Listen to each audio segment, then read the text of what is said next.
Welcome students. Today we are doing the topic economic policy till 1991.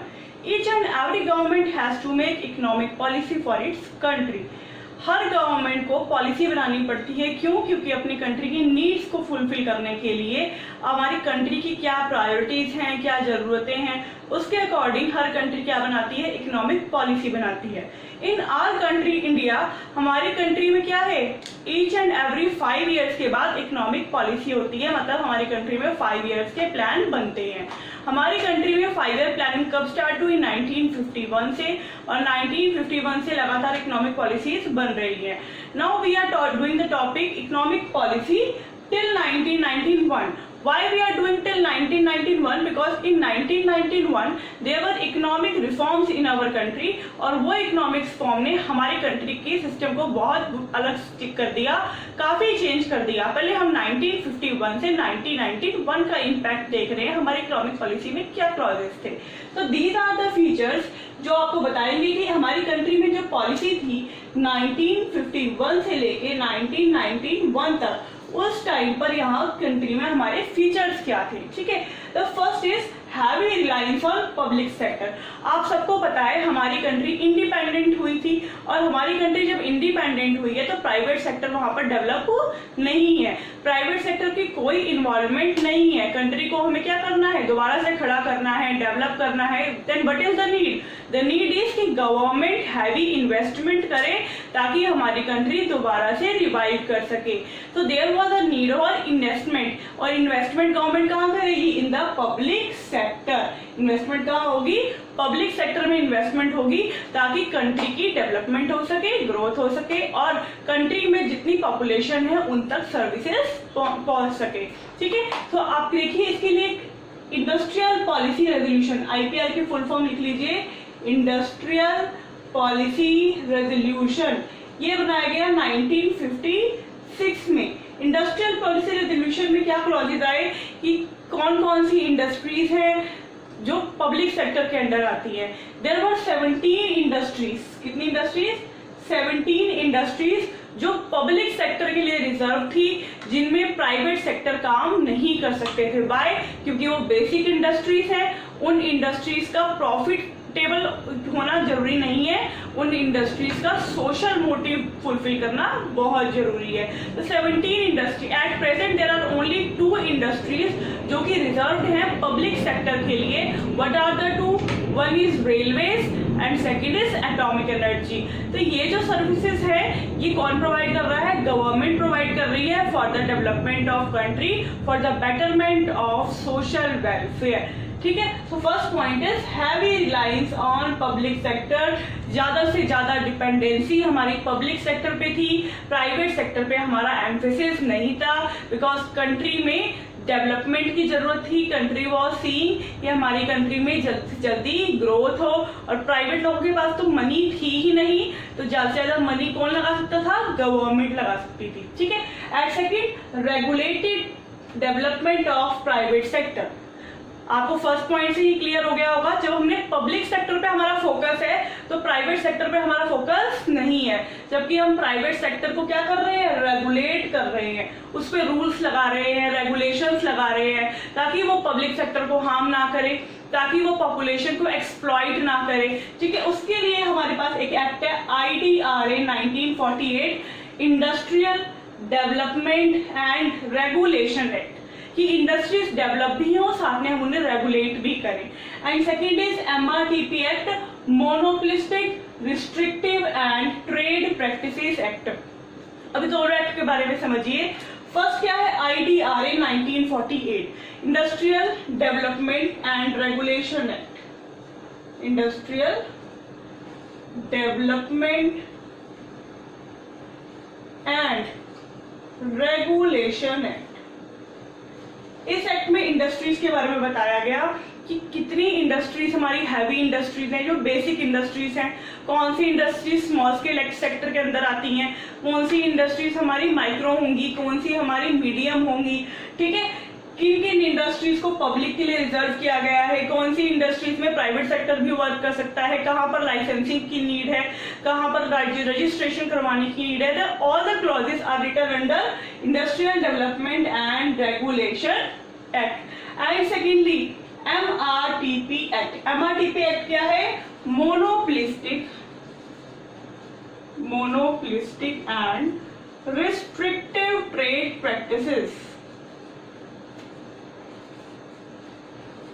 Monopolistic क्या होता है? Monopolistic का मतलब है जब कोई एक फर्म, कोई एक कंपनी पूरी मार्केट को ओवर कर लेती है, 100% जो सेल है मार्केट की उसी के पास है, कोई और कॉम्पिटिटर उसका मार्केट में नहीं है, तो वो मोनोपोलिस्टिक प्रैक्टिसेस होती हैं। जब कोई पर्सन मोनोपोलिस्टिक बन जाता है तो वो क्या करता है?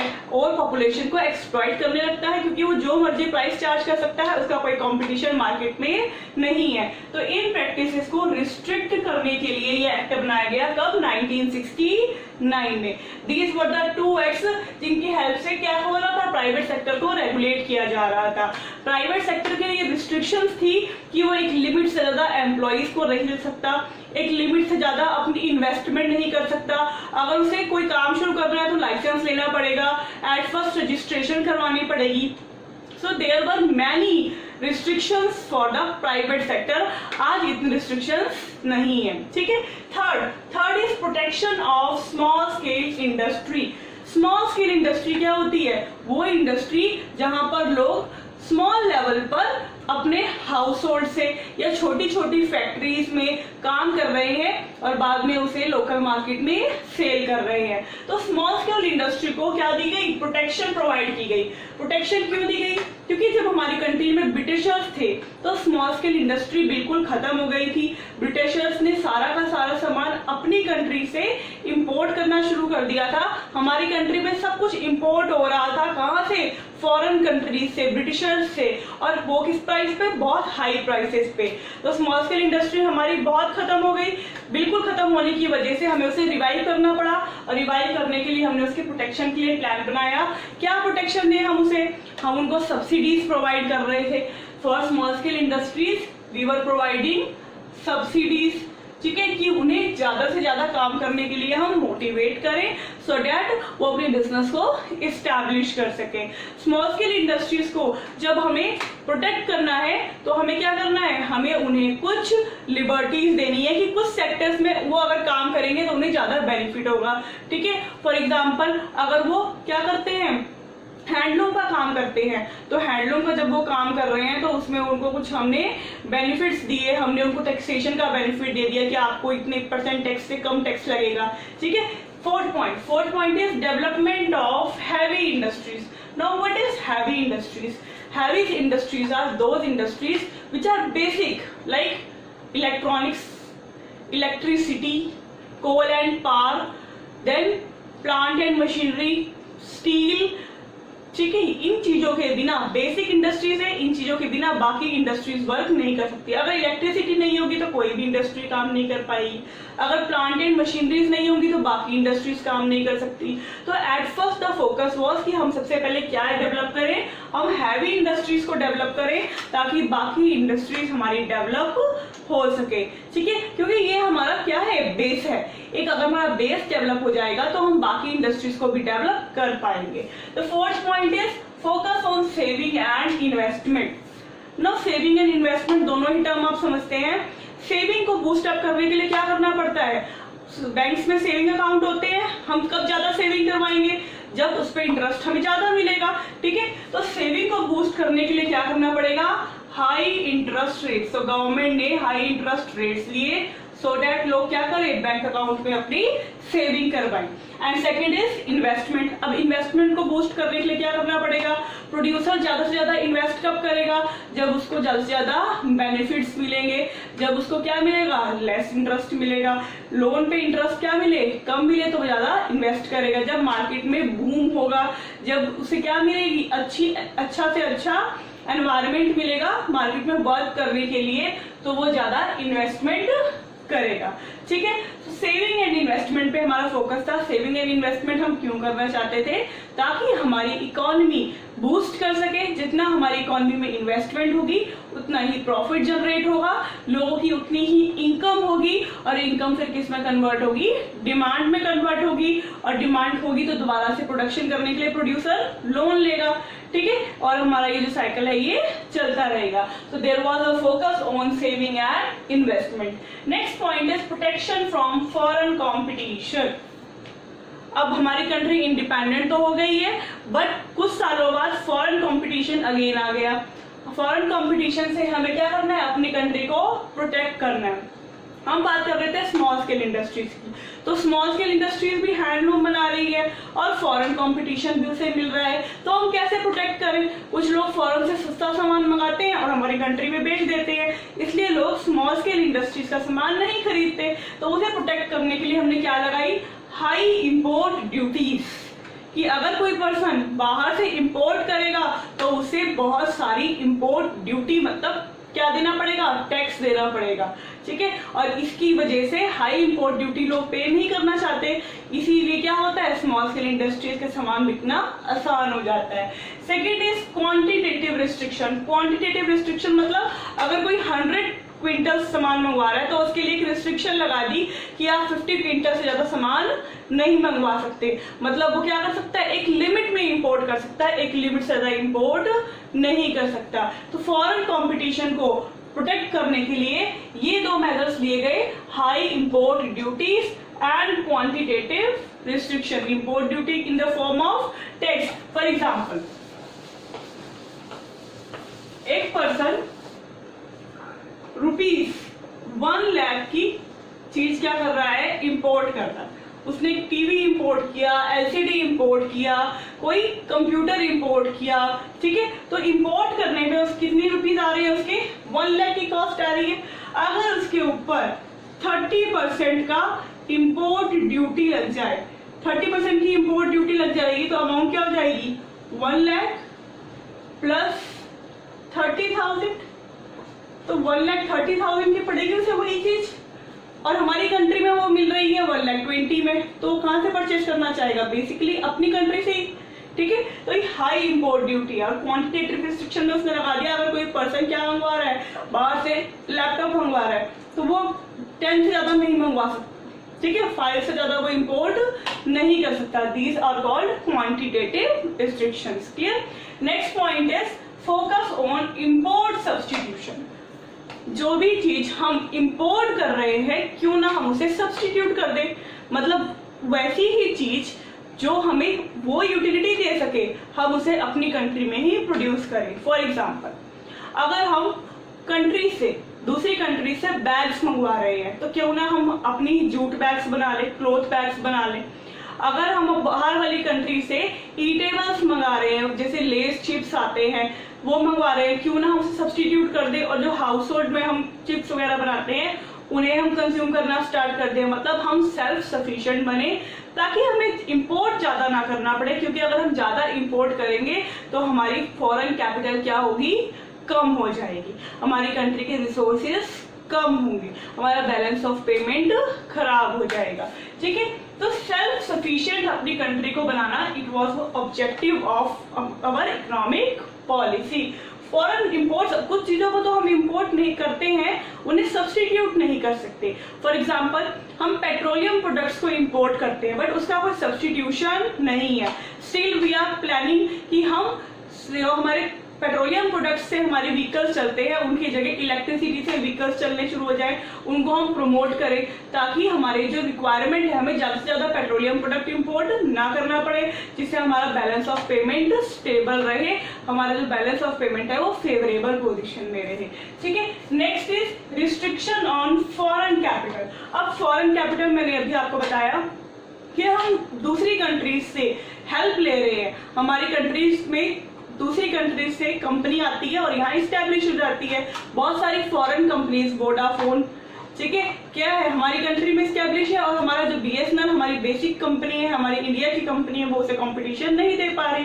तो हम क्या चाहते हैं कि हम लोन को प्रायोरिटी दें, देन FDI। FDI क्या है, देखिए, FDI is foreign direct investment, foreign direct investment. What is foreign direct investment now? जब किसी दूसरी कंट्री की कंपनी हमारी कंट्री में आके डायरेक्टली अपना बिजनेस एस्टैब्लिश कर रही है, उस बिजनेस को रन कर रही है, उस बिजनेस से मनी अर्न कर रही है, हमारे ही एम्प्लॉयज उसके पास हैं, हमारे रिसोर्सेज को यूज कर रही है और अपना प्रॉफिट अर्न कर रही है, तो उसे हम कहते हैं फॉरेन डायरेक्ट इन्वेस्टमेंट। सो 1991 तक फॉरेन डायरेक्ट इन्वेस्टमेंट में एक लिमिट थी, 49% शेयर हो सकता है बाहर की कंपनी का, हमारा शेयर 51% होगा, ठीक है। हमारी कंपनी का शेयर ज्यादा होगा, इंडिया की कंपनी क्या होगी, सुप्रीम होगी, जबकि इसमें गवर्नमेंट भी उसके साथ टाई अप करती थी। गवर्नमेंट का शेयर 51%, अदर कंपनी का शेयर 49%। बट क्या कहा गया, किसको प्रायोरिटी देनी चाहिए, लोन को प्रायोरिटी देनी चाहिए। लोन को प्रायोरिटी देने से क्या होगा, अगर हम दूसरी कंट्री से लोन ले लेते हैं तो हमारी जो अपनी कंट्री है उसमें प्रोडक्शन होगी और ओनर भी कौन होगा, अपनी ही कंट्री होगी, ठीक है, जिससे रिसोर्सेज भी हमारे यूज हो रहे हैं, एम्प्लॉयज भी हमारे वर्क कर रहे हैं और प्रॉफिट भी हमारा होगा, ठीक है। तो लोन को प्रायोरिटी दी गई, देन एफडीआई। तो यहाँ पर एक बात हो रही है फेरा की। फेरा क्या है, फॉरेन एक्सचेंज रेगुलेशन एक्ट, इसका नेम है पूरा फॉरेन एक्सचेंज रेगुलेशन एक्ट, कि फॉरेन एक्सचेंज को रेगुलेट किया जाए, कि फॉरेन एक्सचेंज हमारी कंट्री में आ रही है। फॉरेन एक्सचेंज क्या होती है, foreign currency in the form of dollars, in the form of dollars, in the form of pounds. तो जो फॉरेन करेंसी है उसे रेगुलेट करना कि कितनी करेंसी हमारी कंट्री में आनी चाहिए, कितनी करेंसी जानी चाहिए और किस फॉर्म में आनी चाहिए। Next is centralised planning. Centralised planning का क्या मतलब है, सेंट्रलाइज क्या होता है, एक जो सेंटर है किसी भी जगह का वहां पर प्लानिंग हो और बाकी सारे उसे फॉलो करें। तो हमारी कंट्री का सेंटर क्या है, सेंटर मतलब सेंट्रल गवर्नमेंट। दो तरह की गवर्नमेंट है, एक तो होती है सेंट्रल गवर्नमेंट और एक होती है स्टेट गवर्नमेंट। तो सारे के सारे डिसीजंस कौन ले रहा है, सेंट्रल गवर्नमेंट ले रही है। प्लानिंग कौन कर रहा है, सेंट्रल गवर्नमेंट कर रही है। And the state governments are following the instructions given by central government, ठीक है। तो ये हमारे जो फीचर्स हैं, ये कौन से फीचर्स हैं, इकोनॉमिक पॉलिसी टिल 1991 के 1991 तक हमारी कंट्री इन फीचर्स पे वर्क कर रही थी। आफ्टर दैट 1991 में क्या आ गए, इकोनॉमिक रिफॉर्म्स, जिसे हम क्या कहते हैं, न्यू इकोनॉमिक रिफॉर्म्स। जो न्यू इकोनॉमिक रिफॉर्म्स आए उनके बारे में क्या आपको पता है, न्यू इकोनॉमिक रिफॉर्म्स में न्यू इकोनॉमिक पॉलिसी 1991 आई, उसमें 3 क्लॉजेस थे। First was liberalisation, second privatisation and third globalisation. ये जो 3 क्लॉज है ये 1991 के बाद आए और इसने हमारी इकोनॉमी को बहुत ज्यादा एक लार्ज लेवल पे चेंज कर दिया, इसलिए हम वो टॉपिक अलग पढ़ते हैं और 1991 से पहले का टॉपिक अलग पढ़ते हैं। क्लियर, यहाँ हमारा टॉपिक कंप्लीट हो गया। Thank you so much.